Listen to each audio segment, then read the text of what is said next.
আসসালামু আলাইকুম রহমতুল্লাহি আবরাকাতুহু।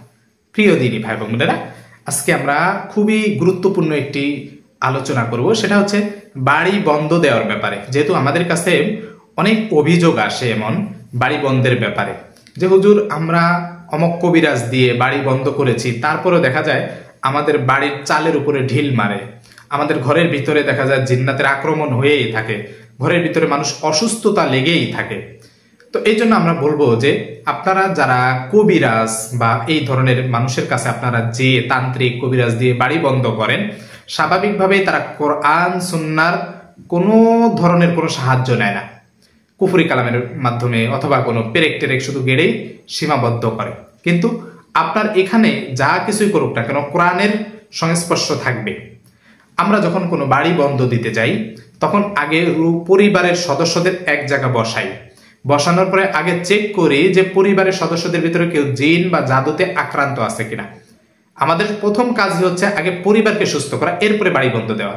আমরা যদি শুধু বাড়ি বন্ধ দিয়ে চলে গেলাম, এরপরে পরিবারের যারা আছে তারা যদি জিন বা জাদুতে আক্রান্ত থাকে, তাহলে বাড়ি বন্ধ দিয়ে লাভ নেই। তাতে তো মূল সমস্যা যেটা গোড়ায়, এই গোড়াটাই তো নষ্ট করা হয়নি, এই গোড়া থেকে চিকিৎসা করা হয়নি, যার কারণে বাড়ি বন্ধ দেওয়ার পরেও কোনো কাজে আসে না।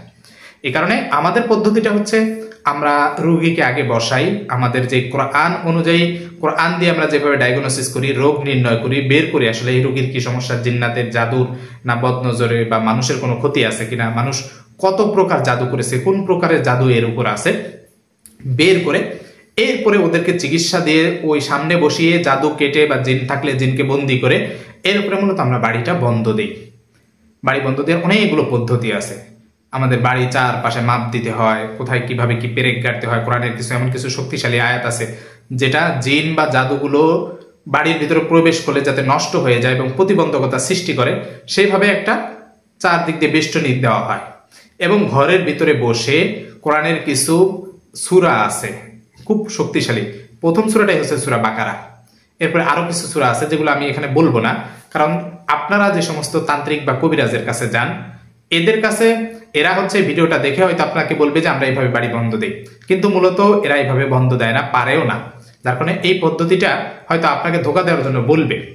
তো এই জন্য আপনারা যার কাছেই যাবেন তাকে আগে বলবেন যে আপনি কোন পদ্ধতিতে বাড়ি বন্ধ দিবেন, বাড়ি বন্ধ দেওয়ার নিয়মটা কি। মনে রাখবেন, সে যদি বলে কোরআনের 8টা সূরা আছে, আপনারা পার্সোনালি দরকার আমাকে ফোন দিয়ে জিজ্ঞাসা করবেন, আমি বলে দিব আপনাদের যে বাড়ি বন্ধ দেওয়ার নিয়ম পদ্ধতিগুলো কি। যদিও যাদের আমল আছে, খুব শক্তিশালীভাবে আমল, সে মূলত বাড়িটা বন্ধ দিলে ওটা কার্যকর হয়। বাড়িতে বসে বসে কোন নিয়মে কোন পদ্ধতিতে বাড়ি বন্ধ দিলে সেই বাড়িটা শক্তিশালী হয়। তবে হ্যাঁ, যদি এমন হয় ওই বাড়িতে কোনো মানুষের শরীরে জিন্নাত নাই, কিন্তু ওই বাড়িটা এমন জায়গা করা হয়েছে যে জায়গায় আগে কোনো শয়তানের পূজা করা হতো, কোনো জিন্নাতের পূজা করা হতো বা জাদুর চর্চা করা হতো, অথবা এমন কোনো গাছ ছিল যেই গাছটায় জিন্নাত বসবাস করতো, সেই গাছটা কেটে ফেলেছে, যার কারণে নতুন করে বাড়ি করেছে, জিন্নাত রেগে গেছে, এই কারণে ওই বাড়ির সদস্যদের বা বাড়ির উপরে ক্ষতি করার চেষ্টা করে, শরীরে আসে না। তাহলে সেই ক্ষেত্রে আপনার করণীয় হচ্ছে কোনো নিয়ামতপ্রাপ্ত ব্যক্তি বা তুলারাশি যেটাই বলি না কেন, তাদের উপরে তাদের মাধ্যমে ওই জিনগুলোকে চোখের সামনে এনে বন্দি করা বা তাদেরকে ওয়াদা নিয়ে সেখান থেকে তাড়িয়ে দেওয়া। তাহলে মূলত বাড়িটা বন্ধ দিলে কাজে লাগবে। অন্যথায় যদি আপনাদের এই সমস্যাটা থেকেই যায়, শুধুমাত্র বাড়িটা বন্ধ দিলে আর পরিবারের লোকজনকে আপনারা শুধুমাত্র চিকিৎসা করে দিলেন, তাহলে সেটা ফায়দা পাওয়া যায় না। A to Z, আপনার A to Z বাড়িটা বন্ধ দিতে গেলে আপনার কয়েকটা ধাপ আছে। প্রথম ধাপ হচ্ছে আগে জানতে হবে যে এই বাড়িটা যে সমস্যাগুলো করতেছে এটার গোড়া কোথায়। এটা এই কারণে সমস্যা হচ্ছে যে জিন্নাত আগে বাসা ছিল, যার কারণে জিন্নাত এখন আক্রমণ করতেছে, অথবা কোনো জিন্নাতের রোগী আছে যে জিন্নাতটা পুরো পরিবারকে এরকম ক্ষতি করার চেষ্টা করছে। তাহলে সেই ক্ষেত্রে আপনার গোড়াটা বের করে জিন থাকলে জিনকে তাড়িয়ে দিতে হবে, রোগীর যদি থাকে জাদুগুলো কাটতে হবে, রোগীর শরীর থেকে জিনগুলো বন্দি করতে হবে। এরপরে মূলত যে বাড়ি বন্ধর কাজ সেটা করে তারপরে হচ্ছে যে রোগী যারা রয়েছে তাদের শরীরটা বন্ধ দিয়ে দিতে হবে। শরীর বন্ধ দিলে এবং রোগীকে কিছু নিয়মিত আমল দিতে হয় কোরআন থেকে, সে আমলগুলো যদি সে নিয়মিত করে, আশা করা যায় যে বাড়ি বন্ধ দিলে কাজে লাগবে। তো এই জন্য আপনাদের যে অভিযোগগুলো রয়েছে, আপনারা বিভিন্ন জায়গা থেকে প্রতারিত হয়েছেন, আপনারা আগে জিজ্ঞাসা করবেন সে কি কোনো রাকি মুদাব্বির কিনা। যদি রাকি বা মুদাব্বির না হয়, কোনো কবিরাজ যদি হয়, তাহলে সেই ক্ষেত্রে তাদের দিয়ে কখনো বাড়ি বন্ধ দেওয়াবেন না। কারণ কবিরাজরা কখনো বাড়ি বন্ধ দিতে পারে না, শুধুমাত্র এসে আপনাকে 4 পেরেক গাড়তে দিবে আর মাঝখানে উঠানের মাঝখানে আজান দিয়ে চলে যাবে। তো এজন্য আপনারা আপনাদের ভালোভাবে যাচাই বাছাই করবেন যাদেরকে দিয়ে বাড়ি বন্ধ করাবেন। ইনশাআল্লাহ দেখবেন যে আশা করা যায় সেই বাড়িতে কোনো জিন্নাত বা জাদু সমস্যা হবে না। তবে অবশ্যই এই জিনিসটা মনে রাখবেন যে আপনি যে বাড়িটা বন্ধ দিচ্ছেন, বন্ধ দেওয়ার পরে কিছু কাজ থাকে, করণীয় থাকে।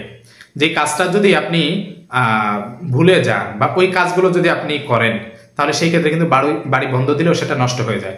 যেমন উচ্চ আওয়াজে, প্রচন্ড আওয়াজে আপনি গান বাদ্য বাজনা এগুলো করেন, এরপরে ঘরে এমন কোনো লোক নাই যে একজন কোরআন তেলাওয়াত করবে, এমন কোনো লোকই নেই, অর্থাৎ ঘরে কোরআন তেলাওয়াত হয় না। এরপরে দেখা যায় যে ঘরের কোনো নামাজই হয় না, বা ঘরের ভিতরে কোনো প্রাণী বা মানুষের ছবি থাকে। এই জিনিসগুলো থাকলে বাড়ি বন্ধগুলো ধীরে ধীরে নষ্ট হয়ে যায়।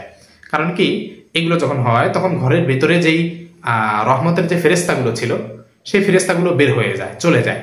আর রহমতের ফেরেস্তা স্বাভাবিকভাবে চলে গেলেই শয়তান ঢুকতে পারে, জিন সহজেই ঢুকতে পারে। তাই জন্য রহমতের ফেরেস্তা চলে যায় এমন কোনো কাজ আপনারা করবেন না। তাহলে বাড়ি বন্ধ দিলে সেই বাড়িটা শক্তিশালী, মজবুত হবে। তো আমাদের সাথে যোগাযোগ করতে পারেন স্ক্রিনে দেওয়া নাম্বারে, যদি আপনার শক্তিশালীভাবে বাড়ি বন্ধ দেওয়ার প্রয়োজন হয়। তবে হ্যাঁ, আপনারা মনে রাখবেন যে এই কাজগুলো যদি করতে পারেন তাহলে মূলত যোগাযোগ করবেন।